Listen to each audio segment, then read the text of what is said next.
ओम शांति। आपका प्रश्न है कि ये सूक्ष्म शरीर क्या है, कैसे बनता है, भूत क्या होता है और कैसे भूत बनते हैं। क्योंकि परमधाम से जब आत्मा आती है तब वो बिंदिक होती है, प्योर होती है। तो ये बातें समझनी है। उत्तर है, देखो, आत्मा जब परमधाम से आती है तो बिंदी है, लेकिन जैसे ही वो इस सृष्टि पर आती है पाठ बजाने और शरीर में प्रवेश करती है तो ब्रेन मिलता है। तो जब ब्रेन में आती है, बैठती है, तो संकल्प शुरू हो जाते हैं और संकल्प से जो वाइब्रेशंस उत्पन्न होते हैं वो हमारे आसपास फैलते रहते हैं और धीरे धीरे हमारा सूक्ष्म शरीर बनता जाता है। तो आत्मा के अंदर जो भी शक्तियाँ और गुण हैं वो आसपास उसके वाइब्रेशंस फैलते हैं और ऐसे एक सूक्ष्म शरीर तैयार होता जाता है। ये ओनली पहली बार जब परमधाम से आते हैं तभी होता है और फिर जब एक जन्म में से दूसरा जन्म में जाती है, माना जब मृत्यु होती है तो वो सूक्ष्म शरीर के साथ जाती है और सूक्ष्म शरीर के अंदर हमारे जो भी एनर्जी है, कर्म है, वो साथ जाता है और दूसरा जन्म मिलता है। और ऐसे जन्म बाई जन्म हमारे अंदर सब पाठ इकट्ठे होते जाते हैं और जब अंत में जब हमारी आत्मा की शक्ति कम हो जाती है, बैटरी कंप्लीटली डाउन हो जाती है, बैटरी चार्जर बिगड़ जाता है, जो नेचुरल चार्जर है वो बिगड़ जाता है, तब परमात्मा जो इस एनर्जी का स्रोत है वो फिर से आके हमें मैन्युअल चार्जर ये मेडिटेशन देता है, सिखाता है और फिर से हम सभी नेगेटिव एनर्जी को भस्म कर हमारा पॉजिटिव बना, जो हमारे 7 एनर्जी पॉइंट्स जो गुण हैं वो अपने असली स्वरूप में आ जाते हैं और फिर से बिंदी बन जाते हैं। लेकिन जब कोई आत्मा को अकाले मृत्यु हो जाती है या कोई इच्छाओं के वश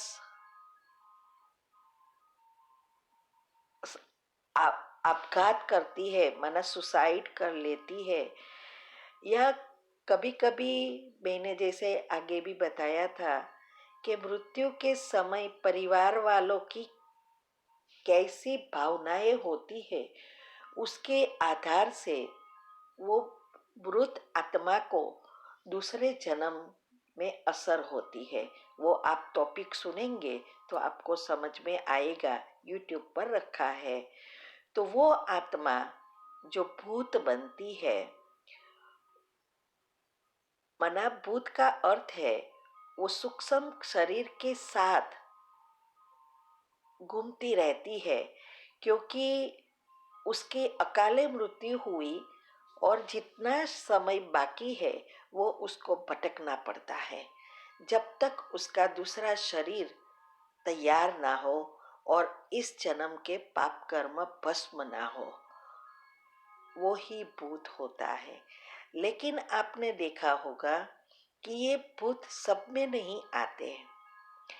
एक तो जिसके साथ कनेक्शन है या जिस आत्मा की नेगेटिविटी ज्यादा है तो उस आत्मा की शक्ति कम है, और वो जो भटकती आत्मा है उसकी शक्ति ज्यादा है, तो वो उस कम शक्ति वाले में प्रवेश कर सकती है। क्योंकि नियम अनुसार जो आत्माएं शक्तिशाली है वही दूसरे उससे कम शक्ति में जा सकती है। इसीलिए परमात्मा भी जब आते हैं तो वो सबसे सर्वशक्तिवान है, इसीलिए वो आके प्रवेश कर अपना काम कर सकते हैं। तो ये जो भटकती हुई आत्माएं हैं, वो आत्माएं अपनी इच्छा पूर्ण करने के लिए आधार लेती है। इसीलिए परमात्मा भी कहते हैं कि जब रौरव नरक होगा अंत में, और जो भी पाप कर्म बाकी होंगे जिस आत्माओं के साथ, वो आत्माएं हमें अंतमति सो गति नहीं करने देगी और हमारे में आने का, प्रवेश करने का प्रयत्न करेगी। इसीलिए हमें सब पाप कर्म से मुक्त हो जाना है, जिससे हम इजीली इस शरीर को छोड़ सके। इसीलिए आपने देखा होगा, किसी ने सोचा भी नहीं होगा कि कोई भी आत्मा जो भटकती आत्मा है, वो कभी भी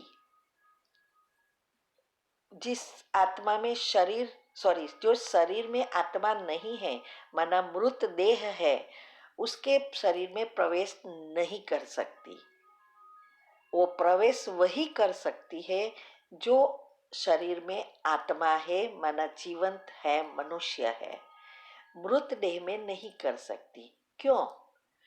क्योंकि उसमें आत्मा नहीं है तो करंट नहीं है। अगर करंट नहीं है तो दूसरे करंट से कनेक्शन नहीं हो सकता। इसीलिए वो उस शरीर में जहाँ आत्मा नहीं है, करंट नहीं है, वहाँ वो प्रवेश कर ही नहीं सकती। इसीलिए वो हमेशा जीवंत शरीर में ही प्रवेशता कर अपनी इच्छाएं पूर्ण कर सकती है। आई थिंक आपको समझ में आ गया होगा।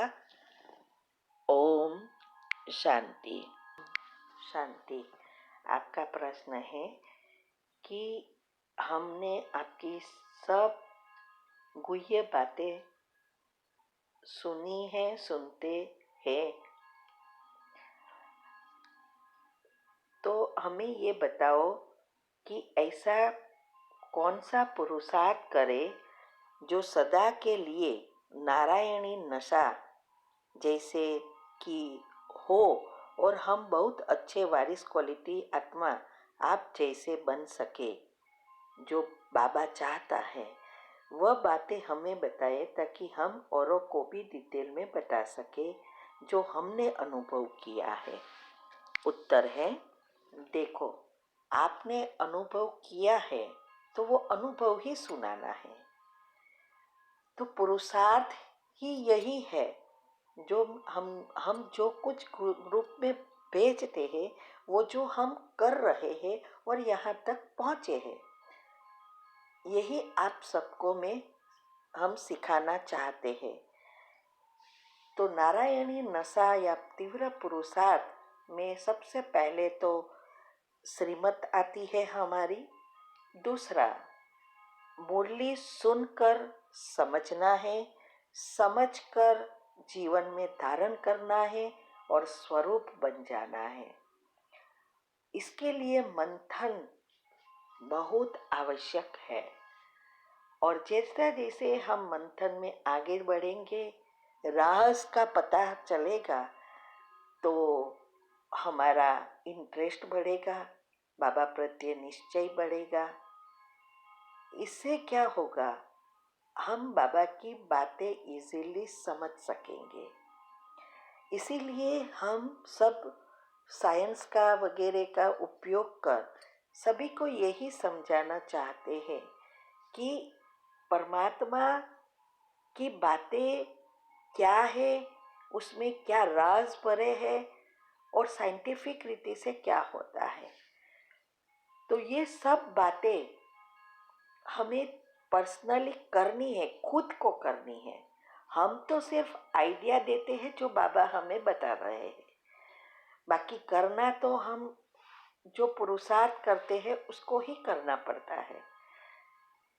तो जब जितना जैसे जैसे आप दुनियावी चीज़ों से डिटैच होंगे, मेरा बेटा, मेरा पति, ये तो करना ही पड़ता है, इतना तो करना ही होगा, ये सब छोड़ेंगे।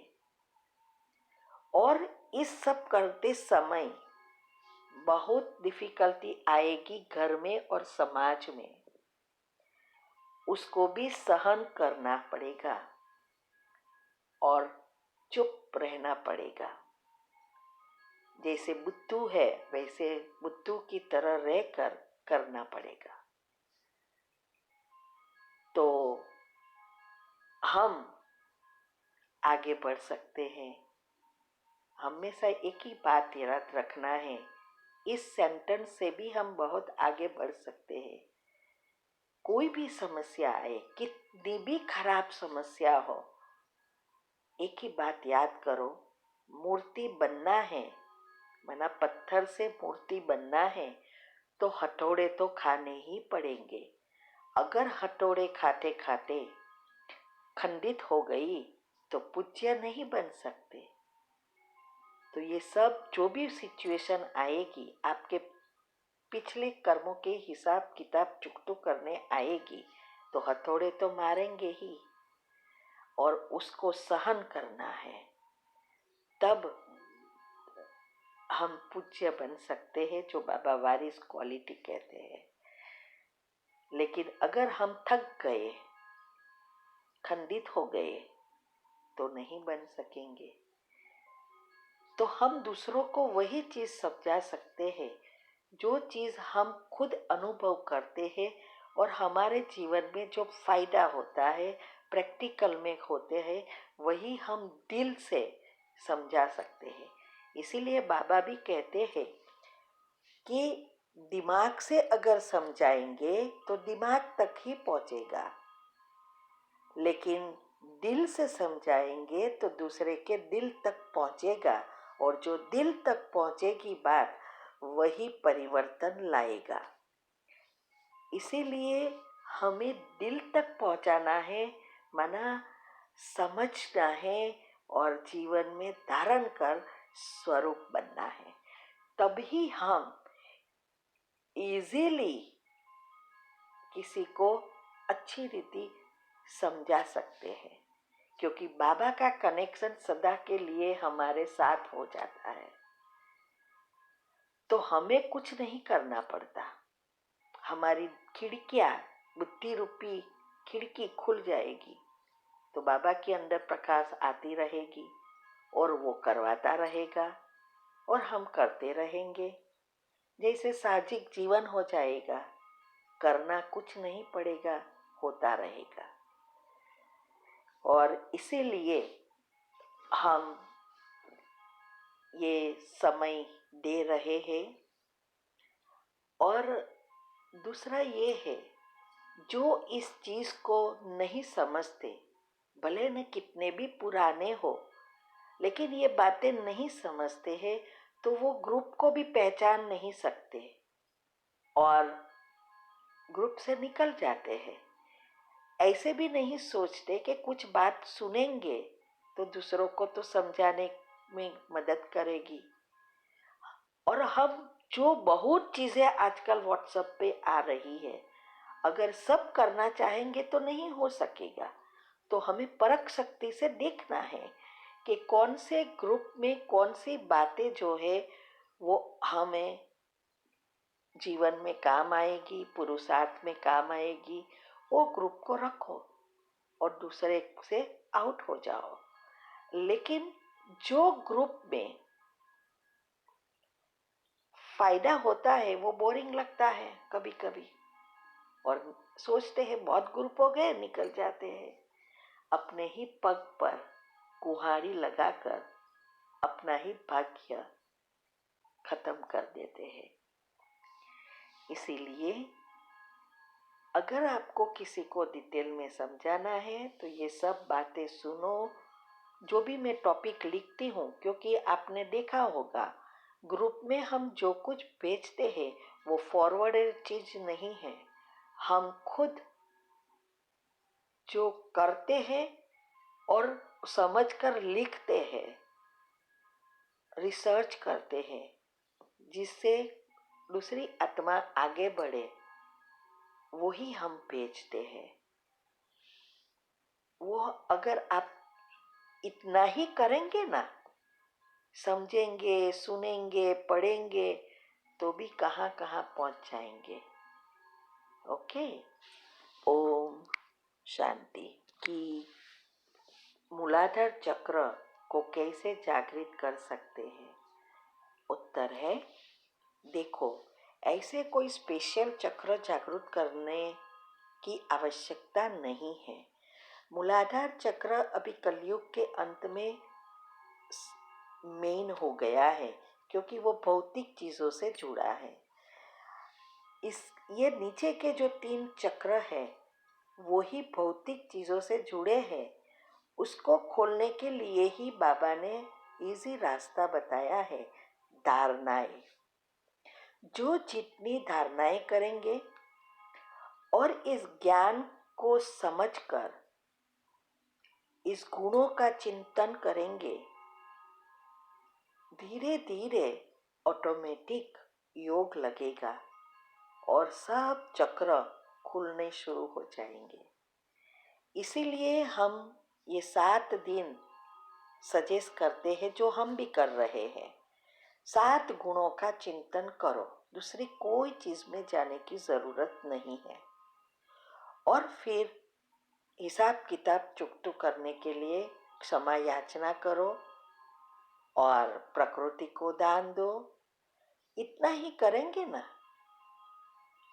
तो भी सब चक्र खुलने शुरू हो जाएंगे। और मूलाधार में मेन अभी क्या है?